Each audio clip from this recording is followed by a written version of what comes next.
Assalamualaikum warahmatullahi wabarakatuh. Halo semuanya, perkenalkan nama saya Kartika Chandra dengan nomor induk mahasiswa 11076200201. Saya adalah mahasiswa program studi pendidikan guru sekolah dasar Fakultas Ilmu Pendidikan Universitas Negeri Jakarta, angkatan tahun 2020. Pada video kali ini, saya akan menjelaskan mengenai kurikulum 1947.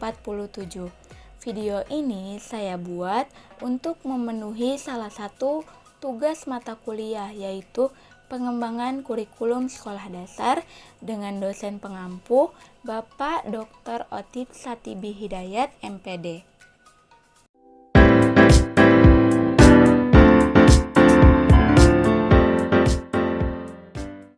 Berikut ini adalah infografis kurikulum 1947. Di dalam sistem pendidikan, aspek terpentingnya ialah kurikulum. Kurikulum berperan sebagai pedoman dalam pelaksanaan pendidikan yang berupa aturan, tujuan, isi, dan bahan pelajaran, juga metode yang digunakan dalam proses pembelajaran. Di Indonesia sendiri, kurikulum terus mengalami perubahan. Hal inilah yang kita sebut sebagai perkembangan kurikulum. Mulai dari tahun 1947 sampai sekarang itu, ternyata sudah ada perkembangan lagi di tahun 2021, yaitu kurikulum merdeka. Perubahan kurikulum yang terjadi merupakan suatu bentuk penyesuaian sistem pendidikan dengan perubahan yang terjadi, baik perubahan di bidang politik, ekonomi, sosial, dan juga teknologi. Terdapat perbedaan pendapat antara beberapa golongan kelompok pendidikan yang kemudian membuat kebijakan yang sudah ada dirubah dan dikembangkan lagi agar sesuai dengan kondisi masyarakat Indonesia, yang pada akhirnya menghasilkan kurikulum pendidikan nasional Rencana Pembelajaran 1947. Fokus kita pada video kali ini ialah konteks sosial Rencana Pembelajaran 1947, kelebihan dan kelemahan kurikulum 1947, dan peran guru dalam Rencana Pembelajaran 1947. Konteks sosial dari Rencana Pembelajaran 1947 meliputi sifat-sifat kemanusiaan dan kewarganegaraan sebagai dasar pengajaran dan pendidikan di negara Indonesia, penanganan buta huruf melalui pendidikan, dan partisipasi masyarakat terhadap pendidikan pada saat Rencana Pembelajaran 1947 ini berlaku. Sifat kemanusiaan dan kewarganegaraan merupakan salah satu dasar pendidikan Rencana Pembelajaran 1947. Hal tersebut dikaitkan dengan Pancasila yang juga merupakan dasar-dasar pendidikan yang dianut oleh Indonesia. Contoh sifat kemanusiaan dan kewarganegaraan yang terkait dengan Pancasila seperti cinta kepada Tuhan Yang Maha Esa, cinta kepada alam, cinta pada keluarga, nasionalisme, patriotisme, keadilan, saling menghormati, kegotong royongan, serta kejujuran. Dalam penanganan buta huruf di Indonesia, saat itu tingkat buta huruf di Indonesia sangat tinggi karena efek dari pengaruh kolonialisasi khususnya dalam pendidikan. Rencana Pembelajaran 1947 mulai diterapkan pada tahun 1950 karena masih terdapat banyak masalah, salah satunya seperti tingginya angka buta huruf.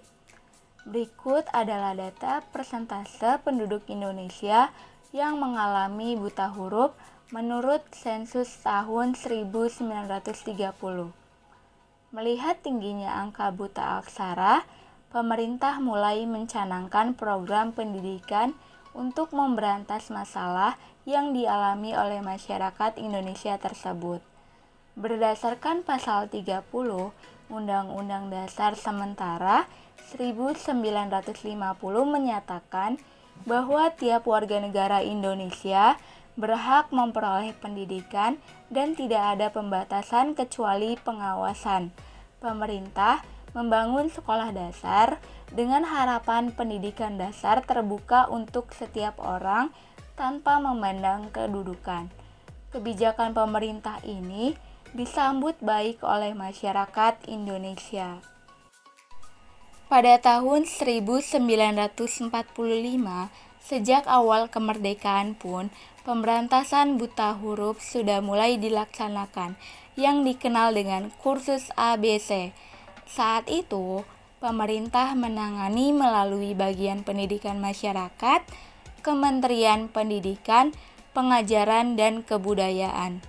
Namun, pada tahun 1949, bagian pendidikan masyarakat berubah menjadi Jawatan Pendidikan Masyarakat.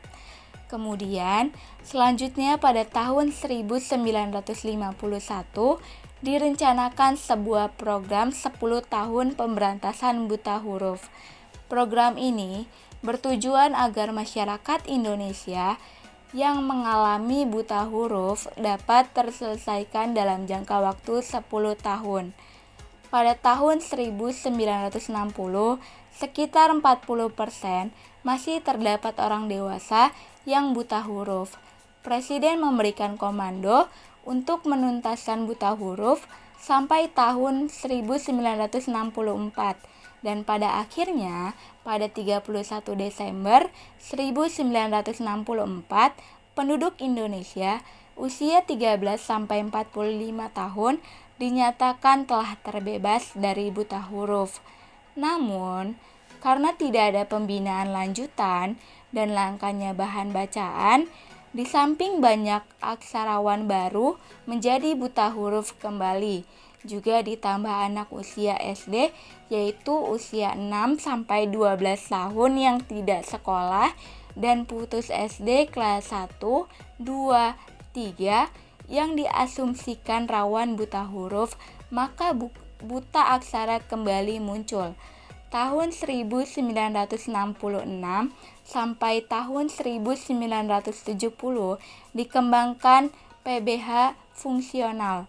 Pemberantasan buta huruf saat itu dibagi dalam 3 tahapan, yaitu PBH permulaan, PBH lanjutan 1, dan PBH lanjutan 2. Dalam PBH permulaan, sebagai bahan belajarnya digunakan buku kecil 36 halaman, Petani Belajar Membaca, yang diselesaikan sekitar 20-30 hari. Partisipasi masyarakat di dalam pendidikan, khususnya pada Rencana Pembelajaran 1947. Partisipasi dalam pendidikan meliputi perencanaan, pelaksanaan, pemanfaatan hasil, dan evaluasi, di mana hal tersebut pun masih berjalan hingga sekarang. Indonesia seringkali berganti kurikulum mulai dari Rencana Pembelajaran 1947 hingga kurikulum 2013. Hal ini dilakukan karena kurikulum dianggap tidak sesuai dengan kebutuhan dan perkembangan zaman. Kekurangan Rencana Pembelajaran 1947 adalah tidak adanya orientasi kognitif serta psikomotorik karena didominasi ranah afektif. Dalam mengembangkan suatu kurikulum, tentunya memiliki suatu kelemahan dan kelebihan yang terdapat dalam kurikulum tersebut.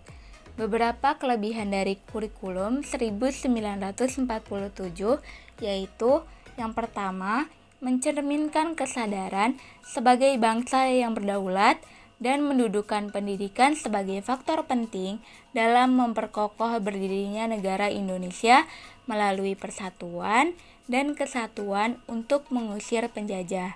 Yang kedua, memiliki fungsi strategis yang dapat mempersatukan bangsa Indonesia melalui pendidikan.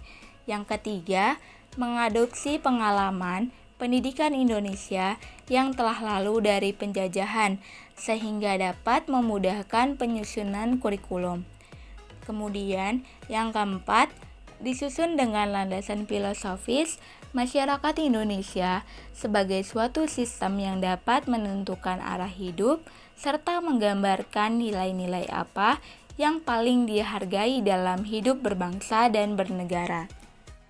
Kemudian, beberapa kelemahan dari kurikulum 1947 yaitu yang pertama, dalam pengajarannya mengarah pada pola pengajaran penjajahan karena masih dalam masa penjajahan kolonial Belanda dan Jepang. Yang kedua, orientasi yang terdapat kurikulum 1947 lebih kepada ranah afektif dan belum mengarah pada ranah kognitif dan psikomotorik. Yang ketiga, titik beratnya pada materi apa saja yang tepat diberikan kepada siswa di setiap jenjang pendidikan. Yang keempat, peserta didik bergantung sepenuhnya kepada pendidik sehingga tidak terjadi pengembangan secara individual. Yang kelima, belum diterapkan di sekolah sehingga belum memberikan dampak pada terlaksananya pendidikan dan terbentuknya bangsa Indonesia secara resmi dilaksanakan pada tahun 1950.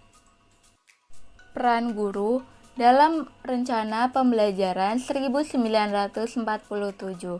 Di dalam setiap kurikulum tidak terlepas dari peran guru di dalamnya.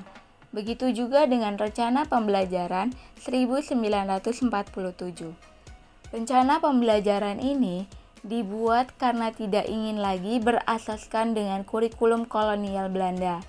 Dalam rencana pembelajaran 1947 lebih menitik beratkan pada pendidikan watak, kesadaran bernegara, dan bermasyarakat, karena baru masa pemulihan dari masa penjajahan, sehingga peran guru dalam rencana pembelajaran 1947 ini adalah untuk membangun watak, kesadaran bernegara, dan bermasyarakat. Dalam rencana pembelajaran 1947, pemerintah lebih mengupayakan metode ceramah sehingga guru sangat berperan penting dalam menjelaskan setiap mata pelajaran yang dipelajarinya. Dalam model pembelajaran kontekstual atau yang biasa disebut dengan Contextual Teaching Learning atau CTL, merupakan suatu strategi pembelajaran yang menekankan pada proses keterlibatan peserta didik secara penuh untuk dapat menemukan materi yang dipelajari dan menghubungkannya dengan situasi kehidupan nyata, sehingga mendorong siswa untuk dapat menerapkan pengetahuan yang diperoleh dari proses belajar dalam kehidupan sehari-hari. Dengan demikian, dalam model pembelajaran CTL ini, guru berperan agar materi pembelajaran tersebut berasal dari pengalaman murid itu sendiri. Selain itu, guru dapat mendorong murid untuk dapat menemukan hubungan antara materi pelajaran dengan kehidupan nyata dan dapat mendorong murid untuk mampu mengimplementasikan dalam kehidupan nyata. Dengan demikian, rencana pembelajaran 1947 menitik beratkan pada guru karena berada pada masa transisi, sehingga guru sangat berperan aktif dalam proses pembelajaran di sekolah. Selain itu, dalam rencana pembelajaran 1947, guru juga mempunyai peran sebagai fasilitator, motivator, dan guider, di mana Guru harus memfasilitasi setiap siswa agar mendapat pengajaran yang baik dan sesuai. Guru juga harus memotivasi setiap siswa agar 18 pembelajaran yang didapat bisa dipraktikkan dalam kehidupan sehari-hari. Selanjutnya, guru juga harus memandu proses pembelajaran agar berjalan dengan semestinya. Sekian video dari saya mengenai kurikulum 1947. Kurang lebihnya mohon maaf. Wassalamualaikum warahmatullahi wabarakatuh. Terima kasih.